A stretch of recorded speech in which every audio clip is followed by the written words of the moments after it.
El otro día os puse los mejores fichajes desde Darko Kovacevic porque es más o menos el que marca el inicio de nuestra época en la Real Sociedad. Hoy os voy a hablar de una temporada histórica que hizo la Real con Darko. Vamos a empezar a hablar de aquellas temporadas para el recuerdo, empezando por la 97-98 con Darko Kovacevic como delantero, con Bert Kraus en el banquillo, en la que la Real acabó tercera. Esto es 1909, la sección de la Real, siempre dentro de 90 Fútbol Club. Empezamos.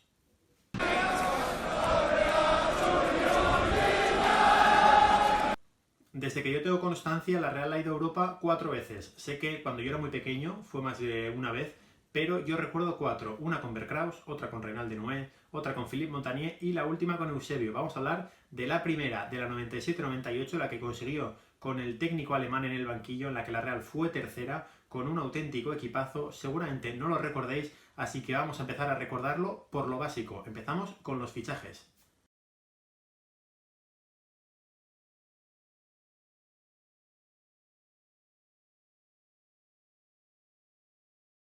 Un verano complicado porque el fichaje estrella era Ricardo Sapinto, que era buenísimo, pero que ese año no podía jugar en la Real. Si jugó hasta el PC Fútbol de aquella temporada, Sapinto ni siquiera salía. No es que estuviera en la Real y estuviera lesionado, no.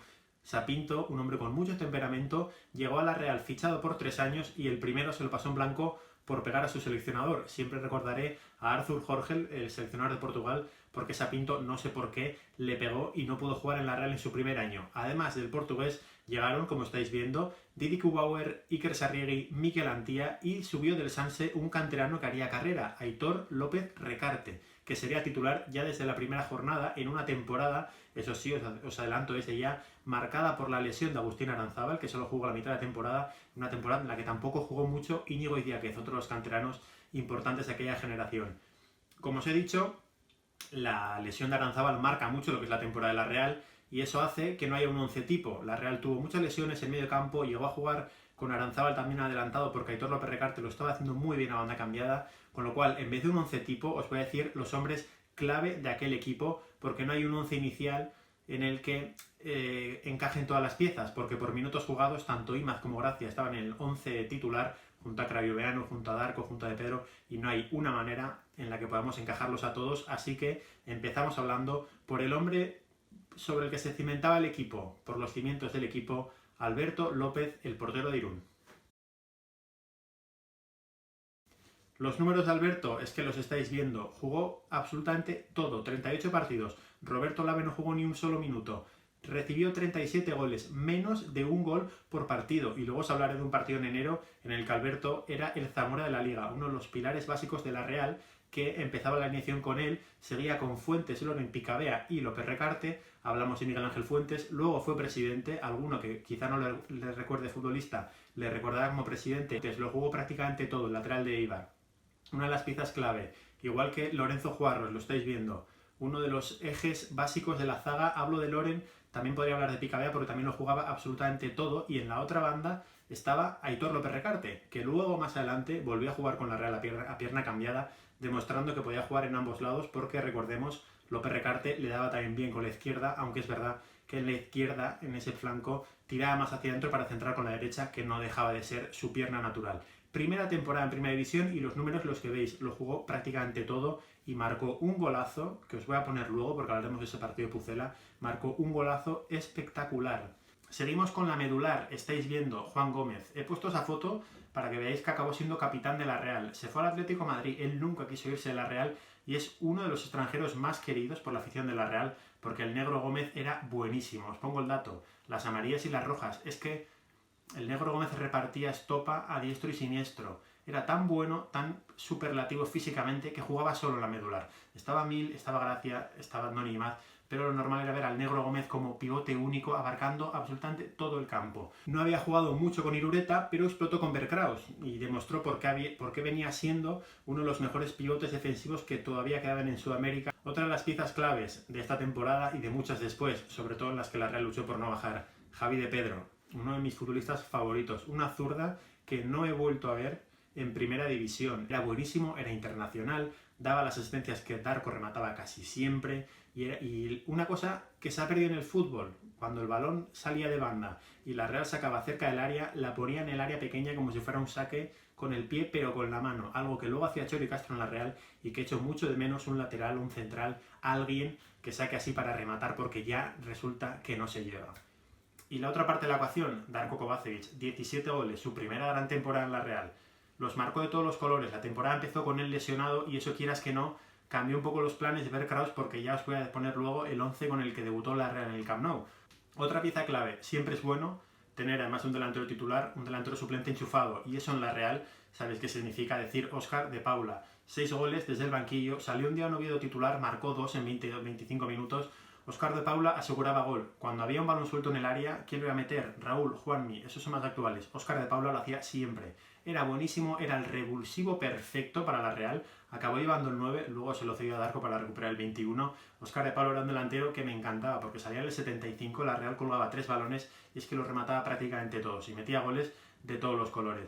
Además, también estuvo muy bien Jika Crayoveanu, aunque es verdad que su última temporada en la Real, que no tuvo una buena relación con Bert Kraus y que acabó saliendo quizá por la puerta de atrás, y este sí, incluso más que Juan Gómez, era uno de los realistas más queridos. Más me olvidaré de la primera firma que conseguí yo de Jika Crayoveanu y que la sigo teniendo. Estábamos jugando el Buen Pastor y me dijeron, está Jika en EASO Sport, allí que fui. Estaba buscando una camiseta de la selección de Rumanía porque Jika era internacional, jugó el Mundial de 98, de ahí la foto que veis, y allí fue a pedir una firma muy amable, con cariño, Jika, la tengo guardada como oro en paño, porque a Jika le queríamos muchísimo, y era una de las piezas clave de ese equipo, tanto jugando en una banda como arriba del todo, y marcó un gol al Oviedo, que os lo pongo aquí en una de las esquinas, porque está en YouTube y es un gol impresionante. Si jugasteis al PC Fútbol del año siguiente, que creo que era el PC Fútbol 7, te salían los mejores goles del año anterior. Este gol de Jika estaba y no es para menos, porque si lo mete Messi, abre telediarios. Pasamos ya de lo que son los hombres clave a la temporada en sí. La Real tuvo un calendario no muy amable de principio de temporada porque la primera salida era el Camp Nou, la segunda era el Santiago Bernabéu y la tercera fue a San Mamés. 11 del Camp Nou, el que estáis viendo sobreimpresionado, Alberto bajo palos, lateral derecho, seguro que suena, y Manuel Alguacil,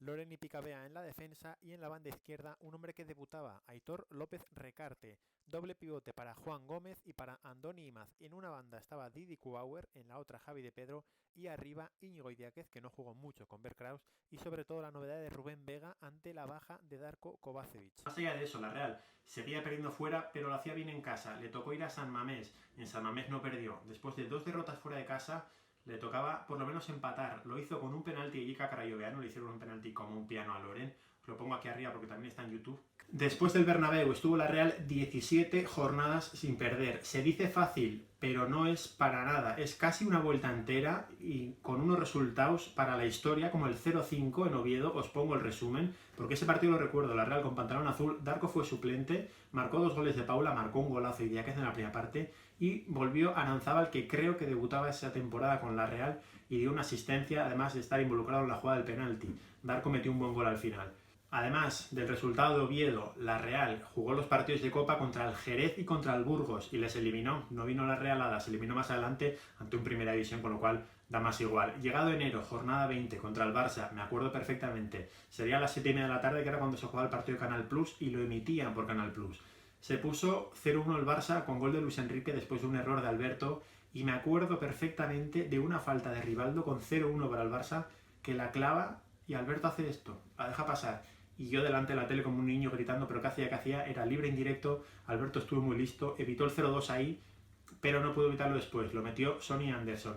El Barça todavía no había ganado una Anoeta, era 1997 y todavía no había ganado una Anoeta, siempre perdía, y ese año ya pensé yo que por fin lo iba a conseguir, pero nada más lejos de la realidad. Marcó Loren en el 82, recordando cuando era un delantero, porque estaba en el área, en un balón colgado que metió Jika al área pequeña y lo metió él, y en el 88 se decía de Raúl y de Juanmi, ¿quién va a meter un gol después de que alguien la peine en el primer palo? Pues ahí estaba Óscar de Paula para el delirio de los casi 30.000 que estuvieron en Anoeta aquella noche de domingo, en un partido que es curioso, porque veo ahora las alineaciones y en la Real, en la plantilla, estaba Imanol, estaba Javi Gracia, el técnico, y en el Barça estaba Belardo, el técnico del Español, estaba Luis Enrique, el técnico de la selección, estaba Pep Guardiola y estaba el Chapi Ferrer, que también es entrenador. Después de lograr alargar la racha contra el Barça, le tocó perder a la Real en Santander, perdió por 3-1, iba 2-0 abajo, echaron a Kubauer, Darko Kovacevic hizo en el 87 el 2-1, en el 88 creo que echan a Kubauer y en el 89 el Petete Correa marca el definitivo 3-1. La semana siguiente llegaba el Real Madrid y como os decía el otro día, estos partidos había que verlos por pay-per-view si no los daba la ETV. Me acuerdo perfectamente de ir a casa de mis tíos a verlo, comprarlo, y cuando estaba iniciando el partido nos costó encender tanto la tele que lo primero que vimos fue a Morientes marcar un golazo en el minuto 5 y fue, pues hemos empezado bien. La Real ya está perdiendo y ya hemos pagado el partido. 0-1 se puso el Real Madrid antes de que la Real lograra empatar con un buen gol de Kubauer. Es un partido histórico porque igual habéis leído, habéis escuchado algo del día que Alberto le paró un penalti a Roberto Carlos, probablemente con los ojos cerrados. Fue este día, lo tiró terriblemente mal Roberto Carlos, pero la Real hizo el 1-1, hizo el 2-1, hizo un golazo Kovacevic para el 3-1 y marcó un golazo Roberto Carlos que os pongo el resumen aquí arriba porque tenéis que verlo. O sea, el gol de Roberto Carlos es impresionante, aunque no sirvió para nada, gracias a Dios. Al final del partido, un tiro Kovacevic lo despejó mal Santi Cañizares y ahí estaba Agustín Aranzábal con el pelo largo después de la gravísima lesión que había sufrido para remachar en área pequeña. Entiendo, aunque no lo recuerdo exactamente, que Agustín Aranzábal en ese momento estaba jugando por delante de Aitor López Recarte y no de lateral izquierdo, que era su posición. Se fue a Pucela y, como os decía, os pongo aquí el vídeo de Juan Rodríguez, mil gracias Juan, para que veáis el gol de Aitor López Recarte. Mete un golazo desde el lateral izquierdo cortando hacia adentro y metiéndola por la escuadra, que es digno de mención. La Real ganó 0-4 en ese Valladolid, jugaba Eusebio Sacristán, por cierto, ex técnico de la Real, y ahí se acabó la racha del equipo de Bert Kraus. 5 partidos estuvo sin ganar. Después del partido del Madrid, la Real estaba a 5 puntos del liderato en la jornada 22 y a 4 del segundo. Después de la mala racha se quedó cuarto. Es verdad que estaba solo a 4 o 5 puntos del Madrid, que era subcampeón y que en aquella época te daba paso a la previa de la UEFA Champions League, pero es verdad que el equipo se desinfló. Se desinfló la Real, como decía, perdió 3-1, por ejemplo, en Mérida, en un día que pasará la historia por el gol de mediocampo de Javi de Pedro, uno de ellos, porque creo que metió 2 o 3. El día que debutó, sobre todo, Iker Sarriegi con la Real Sociedad, porque había fichado en verano, se había roto la rodilla en el primer entrenamiento y no volvió a jugar hasta este partido, y después también os digo que no volvió a jugar. Iker Sarriegi lo hizo muy bien en el Eibar, la Real lo fichó, pero no tuvo minutos, no tuvo continuidad y no tuvo para nada ninguna suerte con la camiseta de la Real. Después del partido del Romano José Fouto, la Real perdió en casa con el Zaragoza y llegó a romper la racha Montjuic. La Real vestía de blanco, otro gol icónico de mi quinta, Darko Kovacevic con el exterior. Os pongo aquí el vídeo para que lo veáis porque es impresionante. Si tenéis el PC Fútbol recordaréis a Darko Kovacevic gritando como un loco a Kubauer, Didi, Didi, dámela. Se la dio el austriaco y el gol que mete Darko es una barbaridad. La Real, que apretó en el ras final, llegó el fichaje de Igor Svitanovic, que yo lo recordaba terrible para los intereses de la Real. En el PC Fútbol siempre era el primero que vendía porque daban bastante dinero. Sus números no fueron buenos, marcó 3 goles, pero es verdad que el primero fue un golazo. Lo marcó en el multiusos de San Lázaro, casi se hace un lío de tanto regatear, pero acabó marcando un golazo en un partido que la Real gana 1-3 y en el que expulsan del Compostela a Jean-François Hernández. Quizás no suene el nombre, pero si os digo que su hijo es Teo Hernández y Lucas Hernández, exjugador de la Real, uno de ellos, seguro que le conocéis. Se enfadó con Darko, sacó a una María cada uno, siguió protestando al árbitro y en la misma jugada empujó a un compañero que tocó al árbitro, expulsado. Consiguió engancharse la Real a la lucha por el subcampeonato y el rival tenía que ser el Athletic, es que no podía ser otro. En la última jornada la Real ganó por 0-1 en el Luis Ichar, creo que una jornada de viernes, si no recuerdo mal, con un gol de Darko Kovacevic. El Athletic hizo lo mismo, ganó 1-0 al Zaragoza en una jugada muy polémica. Le pegó un jugador del Athletic, no me acuerdo bien, y Julen Guerrero fue al rechace estando en claro fuera de juego. Además de eso, hizo falta a Juanmi molestándole para que no se levantara el portero del Zaragoza y el balón le acabó cayendo a Joseba Echeverría, que luego metió un buen gol. Ese gol, como os decía, no tenía que haber subido al marcador. Podéis buscarlo en YouTube, o a lo mejor os lo pongo del canal del Athletic directamente porque está subido. Y ese gol de Joseba Echeverría hizo que el Athletic, el año de su centenario, fuera segundo, fuera la previa de la Champions, que luego pasaría, creo, contra el Dinamo de Tbilisi, pero no me hagas mucho caso, y la Real quedó tercera. Esta es la primera gran temporada que yo recuerdo de la Real. Habéis visto en las fotos de los jugadores que os he puesto con los datos una camiseta muy bonita, que es esta que tengo yo aquí. Os voy a hacer un vídeo también de mis camisetas favoritas de la Real, porque creo que merece la pena, y evidentemente esta va a ser una 10 porque es una de las más bonitas. Esto ha sido todo, que vaya bien la cuarentena. Volveremos a analizar la temporada del subcampeonato, la temporada de Montagnier y, por qué no, la temporada de Eusebio, que está fresca porque hace 3 años solo, pero creo que se puede recordar porque la Real hizo un gran papel. Darle a la campanita, suscribíos, darnos like, compartirlo, comentadme y decirme qué recordáis de aquella temporada de la Real. Después, al año siguiente fuimos a la UEFA y la verdad que es el año que ninguno querría recordar por otra cosa que no sea Aitor Zabaleta, que siempre estará con nosotros. Agur.